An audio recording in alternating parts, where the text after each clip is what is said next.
우리 목회자들은 책을 많이 봅니다. 그래서 제가 존경하는 목사님 한 분은 아예 늘 찾아가는 서점이 있습니다. 그 교회 장로님이 그 사실을 알고 돈을 잘 버시는 장로님이 그 서점 주인에게 가서 말하기를, 우리 담임 목사님 오시면 돈 받지 말고 항상 책을 마음대로 가져가게 하라고, 돈은 내가 지불할 테니까 그렇게 하라고 얘기를 했습니다. 그래서 그 목사님은 책값 걱정을 하지 아니하고 원하는 책을 다 사가지고 그렇게 보셨습니다. 삼성의 이건희 회장이 여러분에게 크레딧 카드를 하나 주면서 마음대로 쓰라고 내가 다 책임지겠다고 한다면 얼마나 좋을까요? 꿈과 같은 얘기죠. 우리 하나님은 그 장로님이나 이건희 회장과 비교할 수가 없습니다.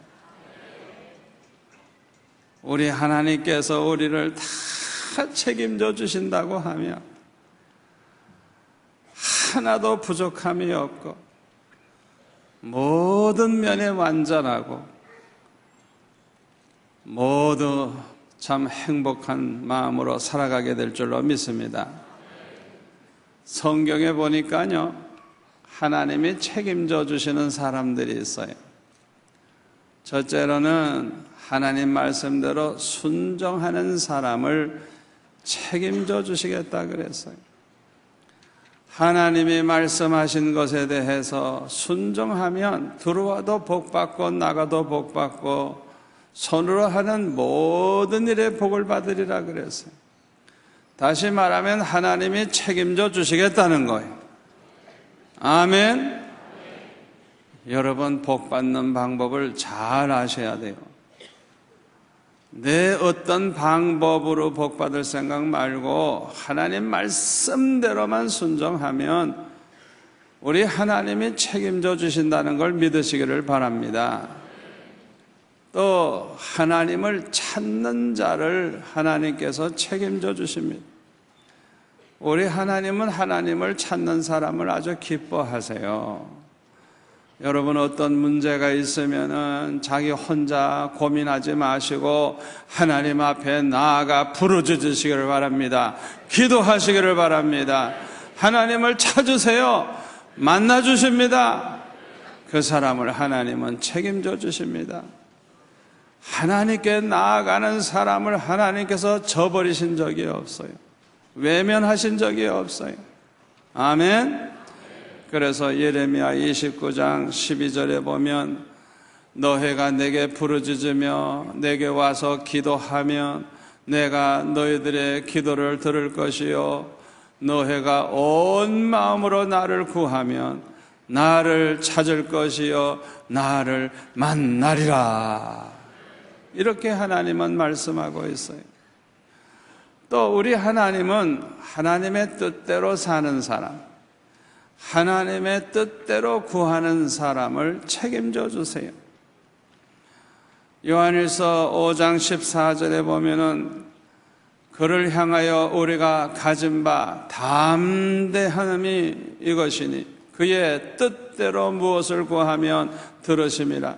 우리가 무엇이든지 구하는 바를 들으시는 줄을 안즉 우리가 그에게 구한 그것을 얻은 줄을 또한 아느니라. 사도 요한의 고백이에요. 하나님의 뜻대로만 살려고 하고 하나님의 뜻대로만 이루어지기를 구하고 그렇게 기도해 봤더니 다 이루어지더라. 이게 다 이루어져. 그래서 하나님의 뜻대로 무엇을 구하든지 다 받을 줄을 그렇게 안다는 거예요. 아멘.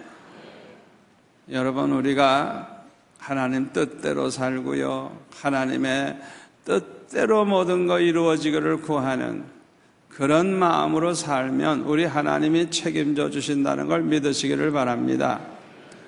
또 우리 하나님이 어떤 사람을 책임져 주시느냐? 주님과 복음을 위해서 사는 사람을 책임져 주세요. 오늘 본문 말씀해 보니까 29절에 보니까 나와 복음을 위하여 집이나 형제나 자매나 어머니나 아버지나 자식이나 전토를 벌인 자는 현세에서 집과 형제와 자매와 어머니와 자식과 전토를 100배나 받되 박해를 겸하여 받고 내세 영생을 받지 못할 자가 없느니라. 100배나 받되, 이 100배나 받는다는 이 말은 하나님이 다 책임져 주신다는 거예요. 주님과 복음을 위해서 사는 사람은 아무것도 걱정할 필요가 없는 거예요. 하나님이 다 책임져 주신다는 걸 믿으시기를 바랍니다. 그런데 하나님께서 책임져 주시는 이런 복을 가로막는 게 있어요. 뭐가 가로막는 줄 알아요? 이기심과 탐욕이 그 축복을 가로막아요. 많은 사람들은 이기심과 탐욕에 사로잡혀가지고 눈이 어두워서 얼마나 많은 우상을 가지고 사는지 몰라요. 무엇이든지 하나님보다 더 사랑하는 것은 다 우상입니다. 여러분 잘 들으세요. 이 우상을 버리지 아니하면 하나님이 책임져 주시는 복을 받을 수가 없습니다. 하나님께서는 일찍이 아브라함에게 하나님이 책임져 주시는 복을 주기를 원하셨어요. 그래서 창세기 12장 1절에 보면 이렇게 말씀하십니다. 여호와께서 아브라함에게 이르시되 너는 너의 고향과 친척과 아버지의 집을 떠나 내가 내게 보내줄 땅으로 가라. 내가 너로 큰 민족을 이루고 내게 복을 주어 내 이름을 창대케 하리니 너는 복이 될지라. 너를 축복하는 자에 내가 복을 내리고 너를 저주하는 자에게는 내가 저주하리니 땅의 모든 족속이 너로 말미암아 복을 얻을 것이니라. 그렇게 말씀을 했어요. 아브라함은 이 말씀에 무조건 순종을 했습니다. 본토 친척 아비 집을 떠나라. 그리고 내가 너에게 지시할 땅으로 가라. 여기 보면은 포기하라는 거예요. 본토 친척 아비 집을 떠나라는 거예요. 버리라는 거예요. 그리고 하나님이 지시하는 땅으로 가라고. 그런데 순종을 했어요. 이 순종이 하나님이 책임져 주시는 복을 받는 비결입니다. 아멘. 또 하나님께서는요 아브라함에게 독자 이삭을 모리아 산으로 데리고 가서 번제로 바치라 그랬어요. 그런데 무조건 순종을 합니다. 하나님께서 왜 아브라함에게 100세에 낳은 독자 이삭을 바치라고 했는 줄 압니까? 아브라함에게 가장 큰 우상이 될 가능성이 있는 사람이 바로 그 아들 이삭이에요. 너무너무 귀하니까, 100세에 낳은 아들이니까 너무너무 귀하게 여기다가 보니까 하나님보다 더 사랑할 가능성이 있는 거예요. 아주 우상이 될 가능성이 있는 거예요. 그래서 그 우상을 가지고 있는 한 하나님이 책임져 주시는 복을 받을 수가 없기 때문에 그 아들을 바치라는 거예요. 바치라는 거예요. 그 우상을 버리라는 거예요. 그런데 아브라함은 무조건 순종을 한 것입니다. 그랬더니 하나님께서 창세기 22장 16절에 보면 이렇게 말씀하십니다. 여호와께서 이르시기를 내가 나를 가리켜 맹세하노니 내가 이같이 행하여 내 아들 내 독자라도 아끼지 아니하였은즉 내가 내게 큰 복을 주고 내 씨가 크게 번성하여 하늘의 별과 같고 바닷가의 모래와 같게 하리니 내 씨가 그 대적의 성문을 차지하리라. 또 내 씨로 말미암아 천하 만민이 복을 받으리니 이는 내가 나의 말을 준행하여 씀이니라. 그렇게 말씀을 했어요. 여러분에게는 우상이 없습니까? 어떤 사람은 돈이 우상이고요, 어떤 사람은 명예가 우상이고 어떤 사람은 권력이 우상이에요. 그런데 따지고 보면요, 가장 큰 우상이 뭔 줄 압니까? 가장 큰 우상은 자기 자신입니다. 자기 자신을 하나님보다 더 사랑하기 때문에 자기 자신이 우상이 되어 있어서 하나님의 뜻대로 살지를 않습니다. 하나님 말씀대로 살지를 못합니다. 자기 중심으로 사는 것입니다. 사도 바울은 갈라디아서 2장 22절에 보면 이렇게 말하고 있습니다. 20절에 보면 같이 읽을까요? 내가 그리스도와 함께 십자가에 못 박혔나니 그런즉 이제는 내가 사는 것이 아니요 오직 내 안에 그리스도께서 사시는 것이라. 이제 내가 육체 가운데 사는 것은 나를 사랑하사 나를 위하여 자기 자신을 버리신 하나님의 아들을 믿는 믿음 안에서 사는 것이라. 사도 바울은요, 철저하게 자기 자신을 버리고 예수님 중심으로 살았어요. 사도 바울처럼 저와 여러분이 주님을 주인으로 모시고 우리는 철저히 주님을 섬기는 종으로 모습으로 우리는 시종으로 살아야 할 줄 믿습니다. 그런데 많은 사람들은요, 자기가 주인 노릇을 하고 주님을 그저 손님으로 모시고 있어요. 록펠러라고 하는 사람은 신앙생활을 잘한 훌륭한 사람입니다. 그가 50대에 세계 최대의 그런 부자가 되었어요. 그런데 그는 축복을 받아가지고 얼마나 돈을 많이 벌었는지, 회사가 너무너무 숫자가 많고 너무너무 직원이 많고 그러다가 보니까 스트레스가 쌓여가지고 노이로제와 소화불량과 무력감과 악몽 등등에 시달리면서 거의 다 죽게 됐어요. 의사가 말하기를 아무래도 1년밖에는 못 살겠습니다. 그러니까 죽음을 준비하세요. 사형 선고가 내려졌어요. 가만히 생각해 보니까 자기가 예수를 믿는다고 하지만은 밤낮 돈 버는 데만 정신이 없고 세상 일에만 너무나도 골몰하다가 보니까 돈은 억수로 벌었지만은 결국은 건강을 잃어버리고 죽게 생겼어요. 그래서 자기 자신의 잘못된 삶을 회개하고 내가 죽으면 이 재산 무슨 쓸데가 있느냐? 그래서 그는 결심을 하고 자기 재산을 가지고 하나님을 위해서, 주님을 위해서, 이웃을 위해서 팍팍 쓰기 시작을 했어요. 하여튼 그냥 예배당 지을 일이 있으면 그냥 어디든지 지원을 해가지고 4,928개의 교회를 예배당을 지어서 교회를 세웠어요.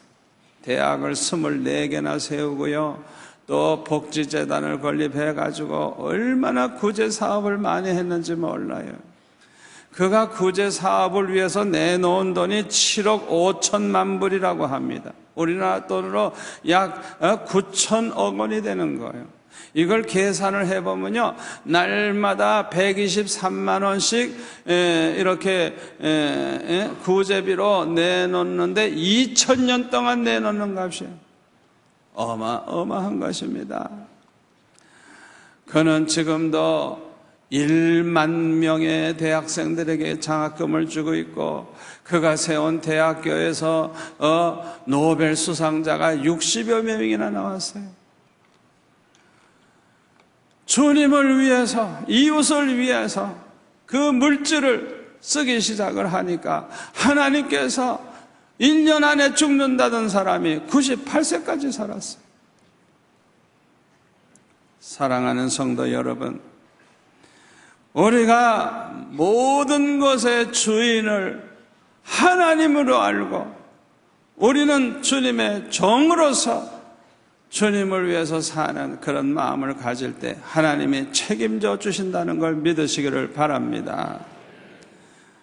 서울 여의도 순복음교회에 강동석 집사님이라고 하는 분은 호텔에서 한 30년 근무를 했다고 합니다. 그러다가 보니까 그 호텔에 이사까지 되었어요. 호텔이 계속 적자가 돼가지고 결국은 부도가 나서 토지공사에서 그것을 이제 물려받게 되어서 이제는 실업급여를 받아야 될 정도로 어렵게 됐어요. 그런데 한 2달쯤 지났더니 그 토지공사에서 찾아와가지고 호텔 지분의 반을 주고 그 대신 아무것도 후원을 하지 않을 테니까 이 파산한 호텔을 좀 맡아서 경영해 줄 수 없겠냐, 그런 제의가 들어왔어요. 그래서 만년 적자로 시달리는 그런 호텔이지만은 하나님 앞에 기도하기 시작을 했습니다. 아버지 하나님, 이 호텔은 하나님의 호텔입니다. 하나님의 주인입니다. 나는 하나님을 섬기는 종으로서 호텔을 경영하겠습니다. 이 호텔을 경영해도 되겠나요? 하고 하나님 앞에 간절히 기도했더니 그 마음속에 하나님이 응답을 하시더래요. 그래서 한 2달 동안 문 닫아놨더니 이 호텔을 이제 나중에 나가보니까 먼지투성이고 망한 호텔이니까 오죽하겠어요. 그래서 날마다 운동복을 입고 호텔에 나가서 청소를 하고 닦고 그래가지고 준비를 해가지고 문을 열어갔는데요, 손님이 하나도 안 오더래요. 기도실을 만들어 놓고 직원들과 함께 기도를 해도 손님이 안 오더래요. 그래서 할 수 없이 자정부터 새벽 2시까지 그 근처에 있는 소나무 숲에 들어가서 하나님 앞에 부르짖으면서 기도하기 시작을 했다고 합니다. 그리고 오전 11시 반 되면 모든 직원이 종업원이 모여가지고 예배드리고 이렇게 외쳤다고 합니다. 이 호텔은 주인이 하나님이십니다. 이 호텔은 하나님이 운행하십니다. 이렇게 외치게 했대요. 이야, 그랬더니 하나님께서 역사하시는데 주말에는 아예 빈 방이 없고 평일에도 그냥 평소보다 옛날보다 그냥 갑절 이상의 그 손님들이 많이 와가지고 그 호텔이 그냥 번창하게 됐다는 것.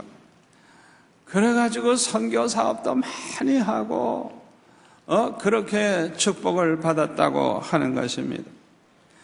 여러분, 어려울 때 하나님 앞에 부르짖으시기 바랍니다. 그리고 하나님을 우리 삶의 주인으로 모시기 바랍니다.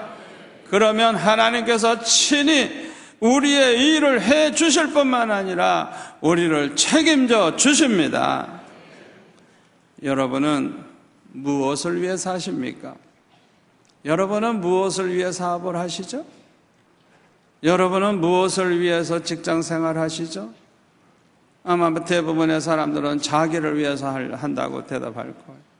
자기 가족, 식구들 먹여 살리기 위해서 한다고 대답할 거예요. 이런 사람들은요, 밤낮 하나님 앞에 달라는 기도만 합니다. 달라는. 아버지 건강하게 해주세요. 사업 잘 되게 해주세요. 우리 아이들 잘 자라게 해주세요. 공부 잘하게 해주세요. 시집 잘 가게 해주세요. 밤낮 그냥 미신 믿는 사람 똑같아. 그냥 밤낮 달라고만 하는 거. 회사를 경영을 해도 이런 사람은 자기가 사장이고 하나님은 나를 돕는 거죠. 헬퍼가 되어달라고 그렇게 하는 것과 같아요. 이런 사람은 자기가 왕이고 하나님은 그저 자기 비서 노릇이나 하라고 하는 것과 똑같은 거예요. 이런 사람은 하나님의 뜻대로 살려고도 하지 않습니다. 자기의 뜻대로만 살려고 그래요. 그리고 자기의 뜻이 이루어지게 해달라고 하나님 앞에 그렇게 떼를 쓰고 기도하는 것입니다. 미안하지만 이런 사람은요, 하나님이 책임져 주시는 복을 받을 수가 없습니다. 하나님이 책임져 주시는 복을 받으려고 하면 자기 자신이 왕의 자리에서 내려와야 합니다. 아멘. 그리고 그 자리에 주님을 모셔야 되는 것입니다. 그래서 우리 주님이 우리 가정의 주인이 되어주시고 우리 회사의 주인이 되어주시고 우리가 하는 모든 일에 우리 주님이 주인이 되어 주셔야 하는 것입니다. 그렇게 주님을 주인으로 모시면 하나님의 큰 선이 우리의 일을 하기 시작하시고 모든 책임을 다 져 주시는 것입니다. 우리 하나님은 전지전능하신 분입니다. 절대 주권을 가지고 계신 분입니다. 신실하신 분입니다. 우리 하나님은 완전하신 하나님이십니다. 그러므로 우리 하나님에게는 실수나 실패가 없습니다. 그 하나님의 손이 우리의 일을 해주시고 우리를 책임져 주시면 잘 될 수밖에 없습니다. 아멘. 오늘 본문에 보면요, 주님과 복음을 위해서 집이나 밭이나 부모, 형제, 자녀들을 이제 버리면 100배의 복을 받는다 그러는데 왜 이런 말씀을 하시는 줄 알아요? 많은 사람들이 자기의 집, 자기의 땅, 자기 재산, 부모, 형제, 자녀들 모든 것이 우상이 되어 있기 때문에 그렇습니다. 하나님보다 그것을 더 사랑하고 있는 것입니다. 그렇기 때문에 이런 말씀을 하시는 것입니다. 여러분, 자기 집이나 재산을 자기의 것이라고 생각하고 또 자기 부모, 형제, 자녀들을 하나님보다 더 사랑하는 사람은 절대로 하나님이 책임져 주시는 복을 받을 수가 없어요. 아브라함은 하나밖에 없는 아들 이삭을 하나님 앞에 드림으로 그 아들을 잃어버렸습니까? 천만에요. 우리 하나님 그런 하나님 아닙니다. 그 아들을 주셨을 뿐만 아니라 복의 근원이 되게 해주시고 우리 하나님이 아브라함에게 책임져 주시는 복을 주셨어요.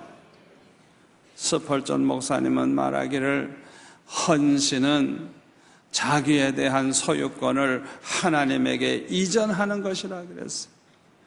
저와 여러분이 하나님 앞에 헌신한다고 할 때 이 헌신이 뭐냐? 자기에 대한 소유권을 하나님에게 이전하는 거예요. 하나님에게 이전하는 거예요. 그러므로 진정으로 헌신하는 사람은 더 이상 자기 자신을 자신의 소유로 보지 않고 하나님의 소유로 보게 되는 것입니다. 그러므로 아브라함이 독자 이삭을 하나님 앞에 바쳤다고 하는 것은 그 아들을 이제는 자기의 소유로 보지 않고 하나님의 소유로 본 것입니다. 아멘. 그래서 아브라함이 하나님이 책임져 주시는 복을 받은 것입니다. 마태복음 10장 37절에 보면 이런 말씀이 있어요. 아버지나 어머니를 나보다 더 사랑하는 자는, 이거 우상이죠 뭐, 내게 합당하지 아니하고 아들이나 딸을 나보다 더 사랑하는 자도 내게 합당치 아니하며, 우상이니까요. 또 자기 십자가를 지고 나를 따르지 않는 자도 내게 합당치 아니하니라. 자기 목숨을 얻는 자는 잃을 것이요 나를 위하여 자기 목숨을 잃는 자는 얻으리라 그랬어요. 주님을 위해서 버리고 주님을 위해서 포기하면 잃어버리는 게 아닙니다. 우리 하나님은 책임져 주십니다. 아멘. 어떤 사람은 돈이 우상해. 돈을 하나님보다 더 사랑해요. 우리가 하나님이 책임져 주시는 복을 받으려고 하면 돈보다 하나님을 사랑해야 됩니다. 그래서 오늘 본문 29절에 보면은 주님과 복음을 위해서 집이나 형제나 자매나 어머니나 아버지나 자식이나 전토를 버릴 수 있어야 한다고 말씀하고 있는 것입니다.